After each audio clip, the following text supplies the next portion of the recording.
Állandóan szembesülünk a sícipő méretválasztásának problémájával, mert sajnos az emberek alapvetően a sícipő kényelmi szempontjait veszik a legelső helyre. Ez jogos és elvárható, hogy egy sícipő kényelmes legyen, de nem ez az első számú szempont. Az első számú szempont a következő: a sícipőnek a lehető legjobban a lábhoz kell igazodnia, hogy azt az energiát, amit közölni szeretnénk a léccel, a lehető legkisebb energiaveszteség nélkül átadja a lécnek.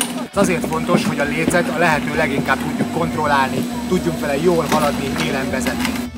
Abban az esetben, hogyha felvesszük a sícipőt, és kinyújtott lábbal nem éri el a sícipő orrát a lábujjunk belülről, akkor nagy a sícipő. Abban az esetben, hogyha előre terhelünk, és olyankor is eléri a sícipő orrát a lábujjunk, akkor kicsi a sícipő.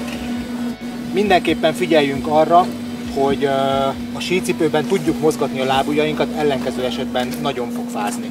Mindenképpen nézzük meg, hogy a sarok mennyire mozdul el előre terhelésnél a cipőben.